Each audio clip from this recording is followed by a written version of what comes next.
Hi, I'm Mara. A week ago, my parents sat across from me and said they wish they had stopped at 2 kids. Not because I misbehaved or disappointed them, just because I wasn't what they pictured when they dreamed of their perfect family. For nearly 30 years, I tried to earn my place. I gave up my holidays, lent them money without asking for it back. I stayed silent when it mattered most. Then they stumbled upon a letter I had written to myself. A letter I never intended to share. It cracked something in them, finally, but by then the damage was already part of our foundation. Before I go on, let me ask you something. What time is it where you are?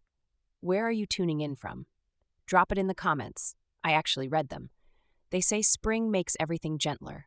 The sun, the breeze, the way people speak to each other. But that morning didn't feel gentle.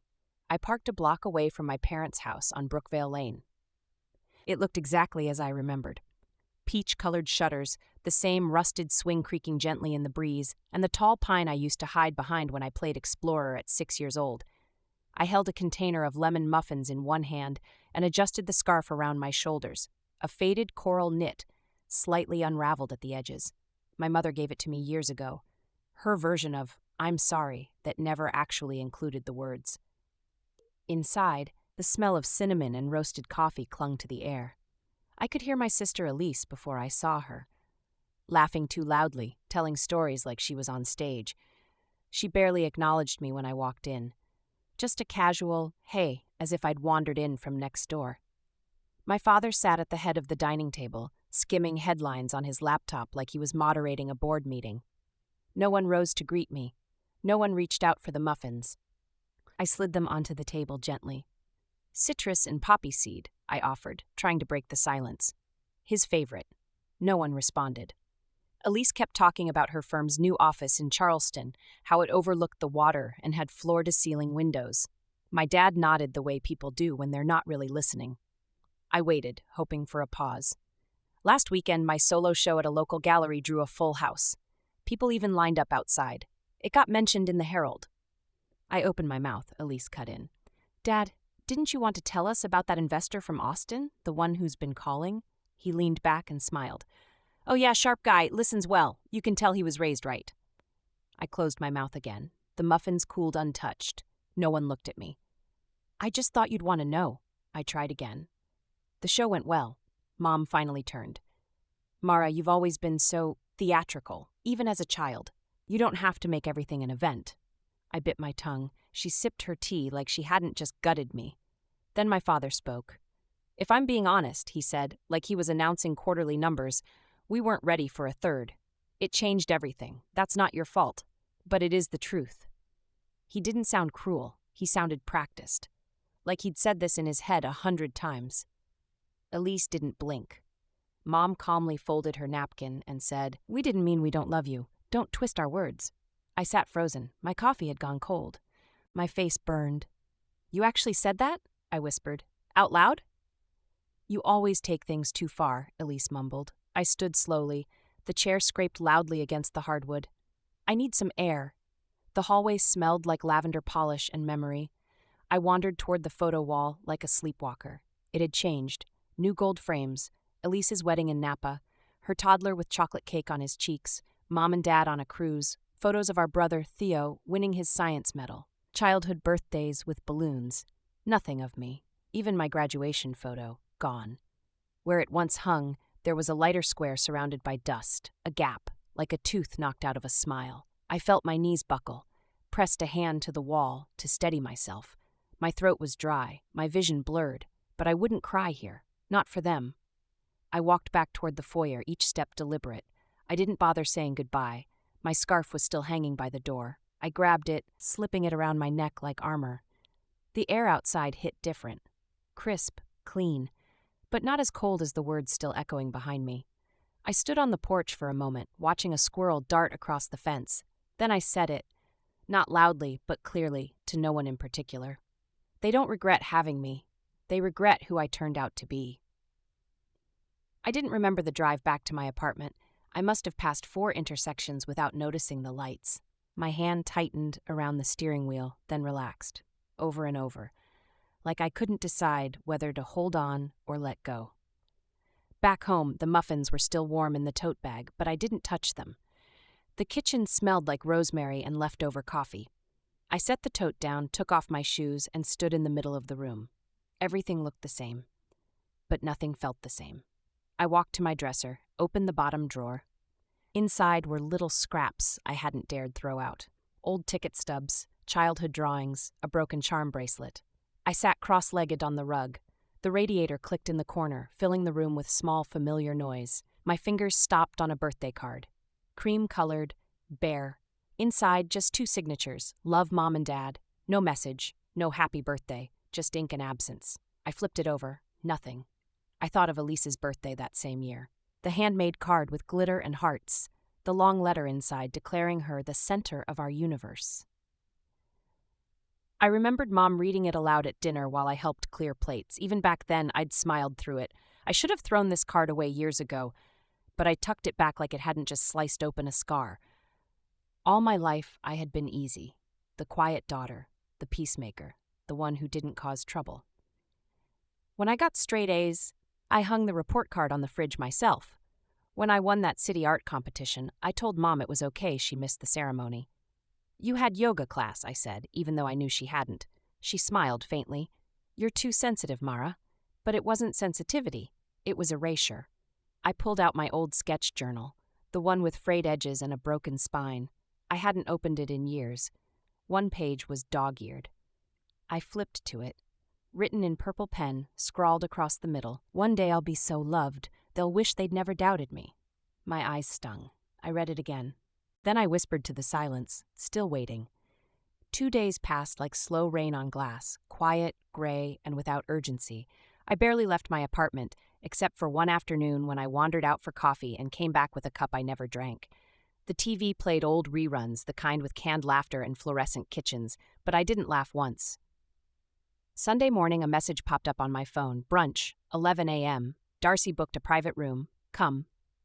Mom, no greeting, no warmth. Just an order wrapped in politeness. I stared at the screen until it blurred, then showed it to Nora, my neighbor and sometimes confidant, who didn't look up from her crossword. Don't go, she murmured. You already know how it'll end. I buttoned my coat anyway. I needed to see if they'd pretend none of it ever happened. The bistro in Lakeshore was the kind of place with white linen napkins, pale pink roses in glass vases, and soft jazz looping just loud enough to make you feel elegant. I arrived early as always. A hostess led me through the dining room, past tables of laughter and clinking glasses. When we reached the back, I froze. There was a long table dressed in gold runners and fine china set for 10, and next to it, off to the side near the children's nook, a tiny round table set for 2. Excuse me, I said. I'm with the Roselands. She smiled. Yes, Mara Roseland. You're listed here. She gestured to the side table like it was an upgrade. I blinked. That one? I asked. Yes, ma'am, she said, cheerful and unbothered. I sat. The chair groaned. The noise of toddlers giggling behind me became the only thing anchoring me to the moment. I folded my napkin, unfolded it, then folded it again. No one came over. No one even looked in my direction. Eventually my father stood, tapping a spoon against his glass. Let's raise a toast, he said. To Elise's promotion, regional lead, finally, and to Darcy's engagement. We couldn't be prouder. Applause. Laughter. One of the cousins whistled. I raised my glass, lips unmoving, eyes forward. My name was never spoken. When dessert came, I excused myself. The restroom was bright and spotless, with expensive soap that smelled like mint and orchids. I stared at myself in the mirror. Same blouse, same tired eyes, same girl pretending not to ache. I muttered to my reflection, even now, they need me invisible for the picture to be perfect. My phone buzzed. One word from Nora. Well? I typed back, exactly as we guessed. She wouldn't need more. I walked back slowly, planning to slide back into my chair without drawing attention. But Elise leaned over just as I sat. Her perfume was sharp, her voice even sharper. You know, she said with a smile too bright, they only invited you so you wouldn't throw a tantrum again. I looked at her. I didn't blink. Maybe they should have let me stay forgotten. The rest of brunch passed in a blur. I drove home with the radio off, the trees rushing past like ghosts. When I walked into my apartment, the air felt heavy again, like disappointment had followed me in. I didn't take off my coat right away. I just stood in the hallway, staring at the hook where my scarf usually hung. Empty. Fitting. I glanced in the mirror. The same woman from the bistro looked back, but her eyes were a little sharper this time, not harder, just clearer. Then my phone buzzed again. An email. Subject, revised terms, Roseland Trust, from Whitley & Green, attorneys at law. I opened it, scanned the bullet points. There it was. Elise Roseland to serve as sole trustee and inheritor of the Brooklake estate. My name was missing. Every syllable of that decision hit me like a windstorm across the face. I stood still, then walked to my desk and opened the drawer marked Old Files. Inside was a thick folder labeled Brooklake. Receipts, deeds, letters, proof. I whispered aloud, they forgot who helped build their empire. I didn't sleep that night. I didn't sleep. Not because of rage, not because of fear, but because something ancient inside me had finally woken up. By sunrise, I was sitting at the kitchen table with the old folder from the Brooklake box laid out in front of me. The pages were yellowed, but my handwriting still held its shape. Receipts, bank transfers, email printouts, the contribution letter I had signed years ago when the Brooklake house was purchased, $42,500 from my personal savings, a desperate act of loyalty disguised as help. Back then, Dad had hugged me and whispered, "You'll always have a place here." I believed him. Now that phrase felt like a stage line from a show I didn't audition for. By mid-morning, I opened my contacts and scrolled down to a name I hadn't seen in years. Mr. Halvick, my godfather's former law partner. We hadn't spoken since my uncle's funeral, but I remembered him as kind, steady, the kind of man who always looked you in the eyes. I called. "Mara Roseland," I said when he answered. "I don't know if you remember me." He paused, then warmly, "Of course I do. You were the only one who brought me tea at the memorial." I swallowed the lump in my throat. "I'm calling about a document from 2014, a contribution letter I signed for the Brooklake property." He didn't ask why, just said, "Let me check the archives." The hold music was barely audible, just static and time. I stared out the window, watching neighbors walk their dogs like the world hadn't tilted. 10 minutes later, he returned. "Found it. March 6th, 2014, notarized, says you contributed $42,500 to the acquisition." My chest ached. Is it legally binding? It was, until the trust was revised in 2020. I notarized that too, but you weren't there. I assumed you had agreed in advance. I hadn't.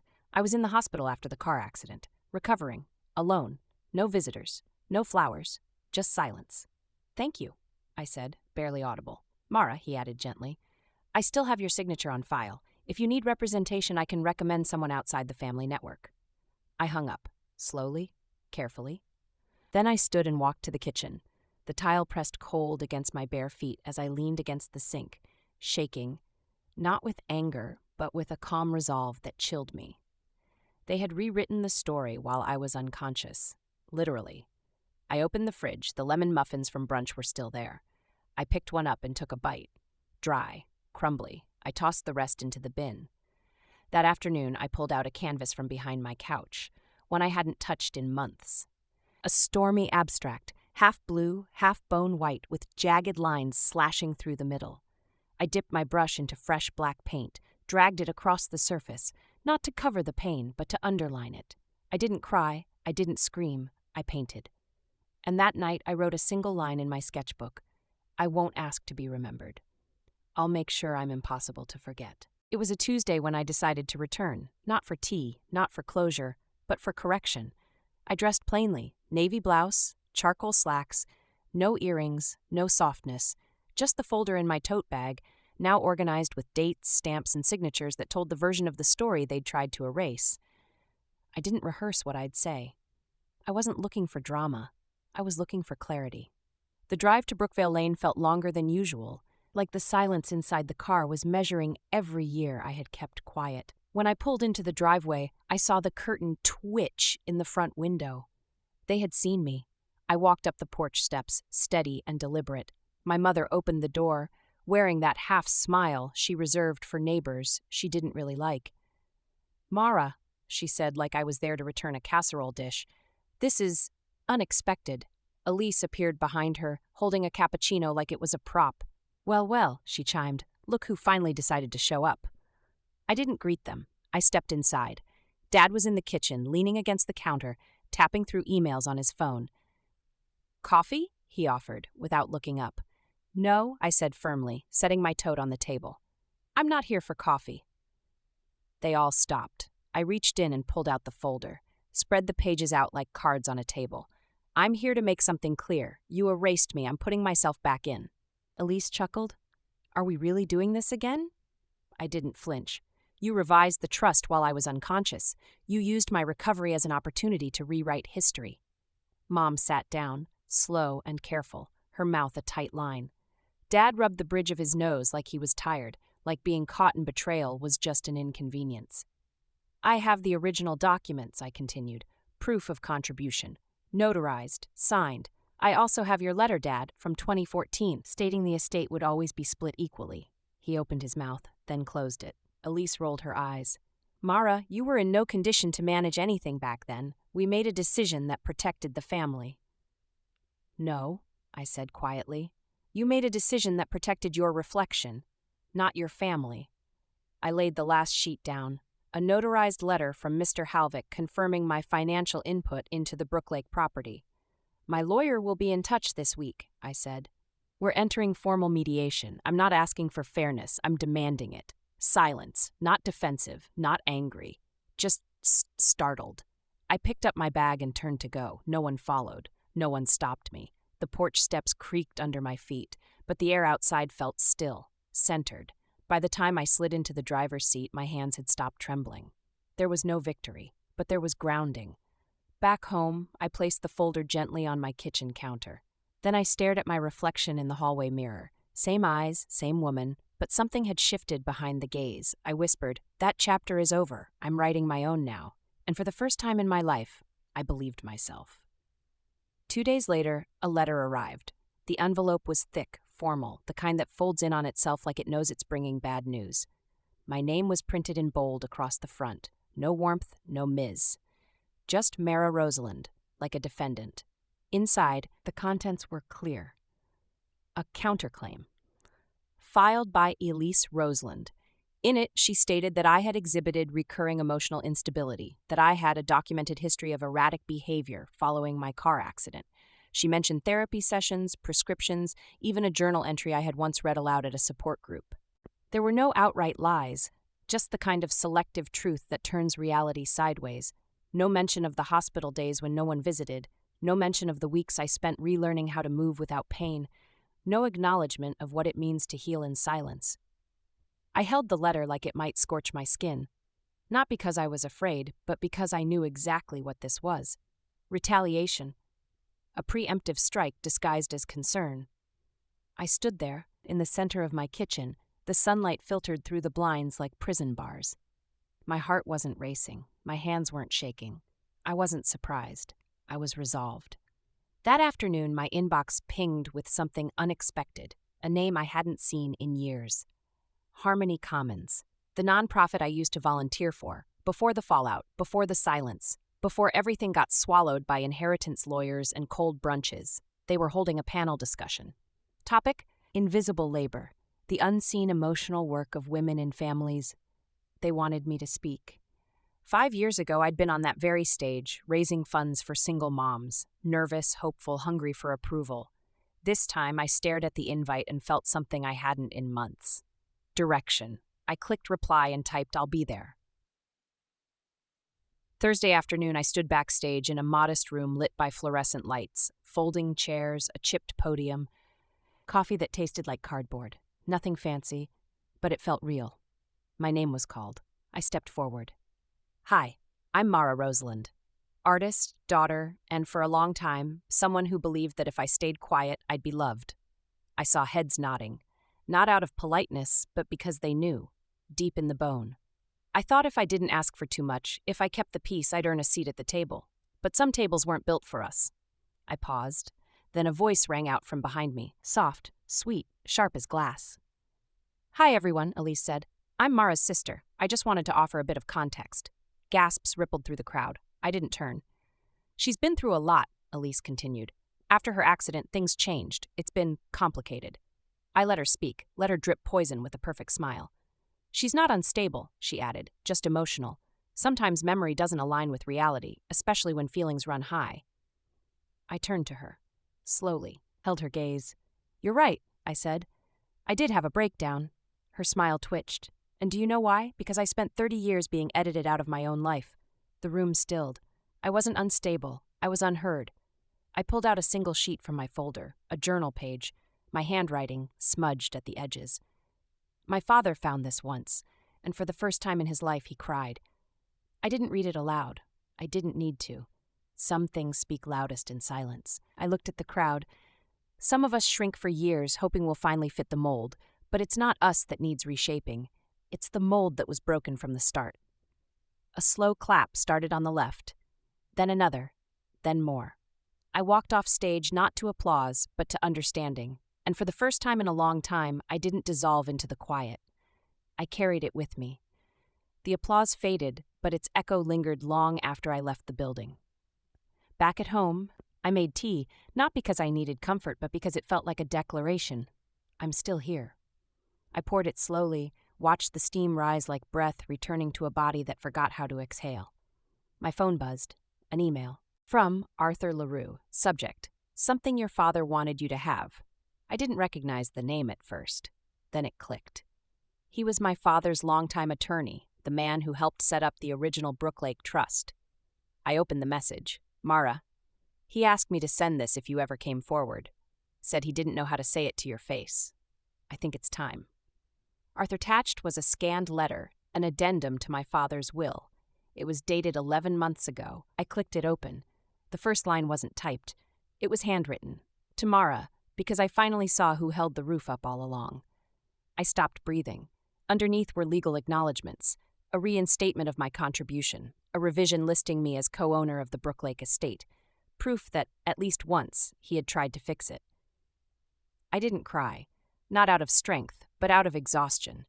There were no tears left for grief shaped like paperwork.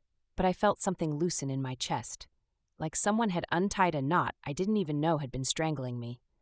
The next morning, I drove to Brookvale Lane. No folder, no speech, just a sealed envelope and my own steady hands. When Mom opened the door, her expression was more confusion than concern. "Mara?" "I'm not here to argue," I said quietly. "I just wanted you to see this." I placed the envelope in her palm. Through the paper, the shape of my father's handwriting was clear. She blinked. Inside, Dad was sitting on the sunroom bench. He looked smaller than I remembered. Not physically, but something in him had collapsed inward. As I turned to leave, his voice cracked behind me. "Mara?" I turned back. He wasn't holding the envelope anymore. He was holding my old journal. The one I thought was long gone. Pages loose, spine frayed. His thumb rested beneath a line I wrote when I was 9. "I feel like extra luggage." He was crying. Not the silent, proud kind of crying, but full, broken sobs. His body folded forward like it couldn't carry the weight anymore. Inside, I saw Mom clutching the envelope, her hands trembling. But she didn't speak. I didn't go back in. I let the moment stand on its own. Outside, the wind carried early signs of spring, damp bark, clean air, that subtle scent of things trying to bloom again. I stepped into my car, closed the door gently, and whispered, not to them, but to myself. It wasn't justice, but it was acknowledgement. 3 weeks later, I stood on the porch of the Brooklake cabin. The air was cool but kind. The lake shimmered in soft waves, catching sunlight like it still believed in warmth. For the first time in years, I wasn't there to fix anything. I wasn't knocking on a door that wouldn't open. I had the keys. The cabin wasn't grand. It never had been. 2 bedrooms, creaky floors, a fireplace that smoked more than it should. But the moment I stepped inside, it felt like exhaling after holding my breath for decades. I opened the windows, let the air in, let the ghosts out. I painted the walls a soft clay color, earthy, warm, imperfect. Something that felt like choosing to stay grounded instead of trying to be polished. There were no family portraits, no proof of brunches or birthdays where I sat at the wrong table. Just me. Just presence. On the shelf above the fireplace, I placed one photo. It wasn't of a graduation or a holiday. It was a picture of me at age 8, holding a red notebook with ink on my cheek and a crooked ribbon in my hair. She didn't know much, but she knew how to keep secrets. Beside it, I framed a page from my journal, the one that once broke me, the one they once ignored. Now it sat beneath glass, not to preserve pain, but to declare I existed. That night, I built a fire in the old pit behind the cabin. The flames danced quietly. I pulled a folded letter from my coat pocket, one I had written months ago after the hospital when I still believed an apology would fix everything. It began with, I forgive you. It ended with, I just wanted to be enough. I read it once, then again, then I dropped it into the fire. Watched it curl, blacken, and vanish into ash. No tears, no weight, just release. Because sometimes the apology never comes, and sometimes silence is the apology. The next morning, I was sweeping the screened porch when I noticed something wedged beneath a loose floorboard. I pried it up gently. It was an old red ribbon, frayed, faded, but unmistakable. The same kind that once bound my childhood notebooks. I held it in my hand, smiled, and wrapped it around a new one. Blank pages, fresh start. Not starting over, starting forward. By Friday evening, I stood in front of a semicircle of teenagers at the Lakeside Community Center. It smelled like dry erase markers and too much gum. The chairs were plastic, the windows fogged from the early evening chill. A whiteboard behind me read in faded green marker, Creative Writing, Finding Your Voice. My voice. It had taken me 30 years to find mine. A girl near the back, Lily, maybe 15, raised her hands slowly, like the question might hurt her if she asked too loudly. Does it ever stop hurting? She said. The room quieted. I didn't answer right away, not because I didn't know, but because I finally did. Not always, I said, but one day it stops being the loudest thing in the room. She nodded, and I saw it, the small shift behind her eyes, that flicker of hope, the moment belief breathes again after being locked away for too long. After class, I stayed behind to clean the markers and stack chairs. The hallway buzzed with chatter and sneakered footsteps, but in the middle of it all, I felt still. Not stuck.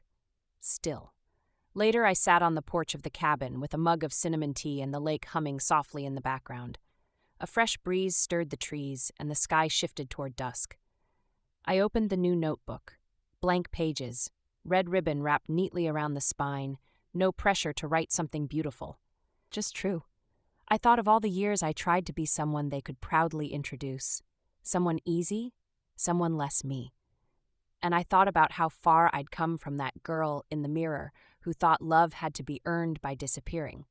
I ran my hand along the notebook cover, then whispered it aloud. I was never too much. I was just never what they expected. And that was okay, because now I wasn't waiting to be chosen. I had already chosen myself.